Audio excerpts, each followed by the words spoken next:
This is a presentation of Northeast Streaming Sports. You're listening to TGI Sports Talk with your host Keith Angle on Northeast Streaming Sports.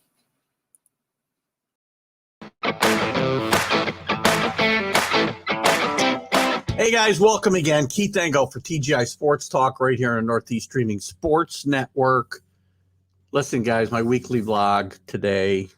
I talked a lot about it in the college football huddle the other day, but I want to talk a little more about the initial college football rankings and how screwed up this whole process is. I mean, guys, I don't know how to explain it. I've been saying this for weeks, that Cincinnati would get hosed in this original ranking. They're 8-0. They played all the teams that they had to play or could have played. Some of these teams won't schedule the Cincinnati's of the world. They're going to have to when they go to the Big 12, but they haven't up till now. They said go schedule teams in Power 5 conferences and in teams like Notre Dame and do it on the road. Then they did that, and they beat Indiana on the road. Well, Indiana was ranked when Cincinnati beat them. It's not their fault that they fell to the rankings. It had been a big disappointment this year. Cincinnati goes to Notre Dame and thumps them on the road, and they're a top 10 team in this initial ranking. The AAC's down a little bit this year, but there's still some good teams there that Cincinnati still got to play, and SMU and Houston. And they're not getting a lot of style points, but why are they being penalized that they need style points and the Alabamas don't? Alabama's got a loss, not a great loss to Texas A&M, who's playing better football, but at the time they weren't playing very good football. They almost lost to Florida, who's not a good team this year. So style points don't matter for Alabama, but they matter for Cincinnati.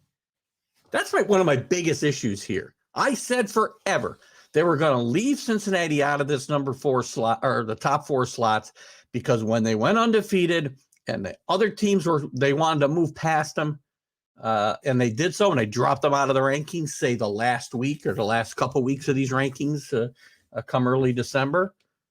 They would have looked worse than they look now, and they look bad now.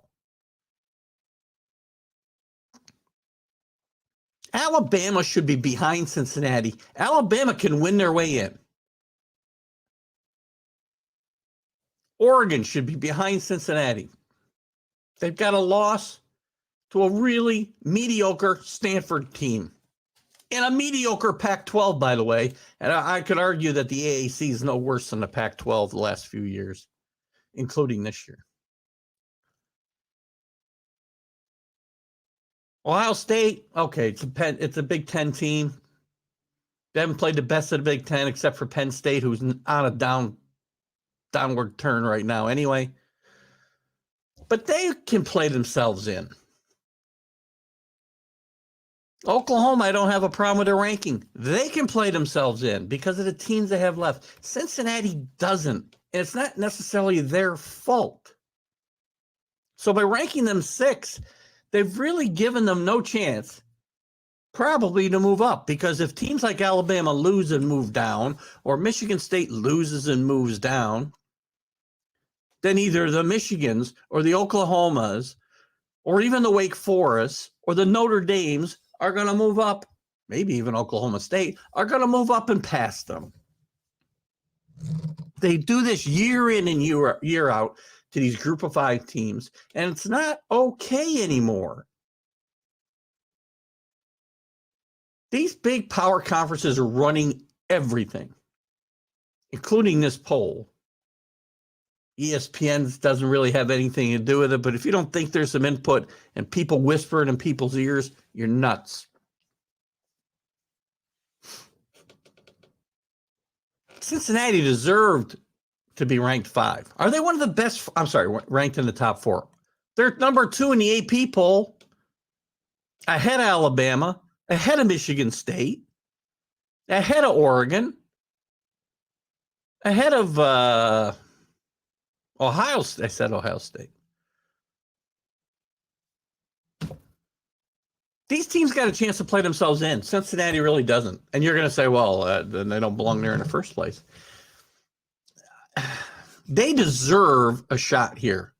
The group of 12 teams deserve a shot here. Cincinnati's a really good team. Some of you are going to say, oh, they don't play on them. Their offense isn't very good. Their quarterback is, I don't know, 10th in the Vegas odds for the Heisman. That's not horrible. He's a good quarterback. Their defense is really good. Did anybody watch them play Georgia last year in the Sugar Bowl? Because I did. Was it the Sugar Bowl? I might have the wrong bowl, but whatever. They played them toe-to-toe. They lost the game, but they played them toe-to-toe. They can play with anybody in this poll. Except maybe Georgia. I'm not sure. Georgia's really good. But Cincinnati deserves, the group of 5 schools deserve a chance to get into this playoff. Or blow it up. Stop doing this 4-team thing, which stinks, and go to 12. Go to 16. They're not going to go to 8. I'll be okay with 8, as long as you include the group of 5. Which, by the way, the big conferences don't want. They don't want 8 teams. They don't want an 8-team playoff because there's going to be 6 automatic bids because the group of 5 is going to insist on being included, and there'll be 2 at-large bids. Well, right now, all of the big conferences have 3 shots to get in there. Actually, 4 shots with their conference winner and another team. They've got 4 chances to get in. So does Notre Dame, 4 chances to get in. You go to an 8-team, they go down to 2 chances. And the odds of that are even less. You go to 12, the way that was set up, I believe, would be 5 Power 5s and the highest ranked conference in the outside of that. Actually, no, I take that back. The 6th highest rated conference winners would get automatic berths, which would have to include the power or the group of 5s. So you got 6 at-larges. Well, the big schools want that. The big conferences want that. Notre Dame wants that. They don't want that 18 playoff. So we're either going to stick with this awful 4 or go to 12. What they should do is go to 16. Take all 10 conferences and 6 at large. I've said this 100 times. So if you've watched this vlog and it sounds repetitive, I apologize. But I'm angry and I'm tired of this. I'm tired of the Alabamas getting the benefit of the doubt. I would not be shocked a 2-loss Alabama team found its way in this top 4, depending on how the rest of the season hashes out. And the other farce is that the guys making the decisions on whether we stay at 4, go to 8, go to 12, are all the guys, all the conferences that would benefit more and wouldn't benefit at all from the 18 conference, or the 18 playoff. All the big conferences have representation, and Notre Dame. Not the AAC, excuse me, not the Mountain West, not Conference USA, not some of these teams that have some really good teams in it. And most of the guys tell me Cincinnati can't compete. Cincinnati can compete. And I don't care if they get beat in the semifinal by Georgia by 40, because Notre Dame goes there, they're going to get beat by 40. So why not give somebody else a chance here and there? And Cincinnati's proved they're a better team than Cincinnati or Notre Dame. Michigan still sits there at 7. If Jim Harbaugh finds a way to beat Ohio State and get into that Pac-10 championship game, because Michigan State would have to lose again too. I'm not even sure if Michigan has a path to the Final Four, to be honest with you. Oklahoma does. Wake Forest. Here's the thing. I can easily see Wake Forest and Oklahoma jumping jumping over Cincinnati, jumping over Oregon, jumping over Michigan, because they've got really good teams left on their schedule and a big conference championship game.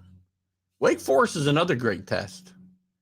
Wake Forest is liable to be the first Power 5 school to get left out, and they're going to get hosed if they end up 13 and 0, whatever they could end up. They've got really tough games left. Relatively speaking, the ACC's down this year. I get it. They got a couple tough games starting with North Carolina this week, North Carolina State and Clemson, and maybe BC. But if they win out, there's no guarantee this team gets in.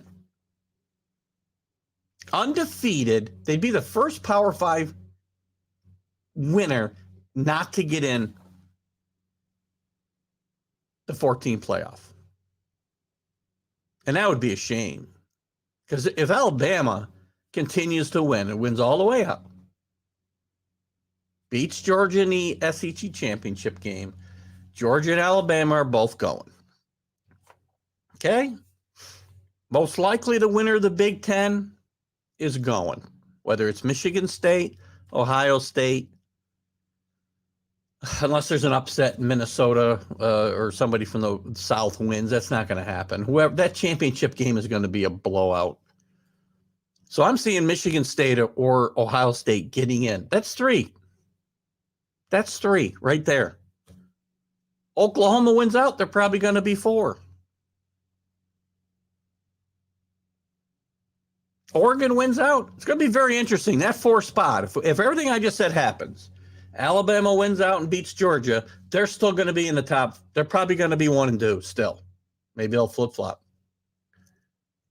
Michigan State or Ohio State, if they don't end up with 2 losses, any of them, will get a spot. Oregon wins out. They're going to get a spot. That's 4. That leaves Cincinnati on the outside. That leaves an undefeated Wake Forest on the outside. That leaves Oklahoma likely on the outside. Now, Oklahoma could win out and maybe sneak in that 4th spot ahead of Oregon. Again, there's teams that could lose. I understand. I don't have a crystal ball, guys. But I'm telling you, the way they set this up, this first one, they should have put the most deserving teams in there and put Alabama out of the 5, out of the 4, and made them win their way in. Because they can. Cincinnati's earned it up to this point, and with no style points and no Georgias or Oklahomas or Oklahoma States on their schedule the remainder of the way out. They do have 2 tough games with Houston and SMU potentially. They can't pass people. This has got to end. We got to figure out a way to get by all this. Keith Engel, TGI Sports Talk, right here at Northeast Streaming Sports Network. I'm going to talk about this forever, guys. You're going to get tired of hearing me talking about this the next 5 weeks. Maybe the next 3 months. I don't know. You guys have a great day. Keith Engel, TGI Sports Talk. See you later.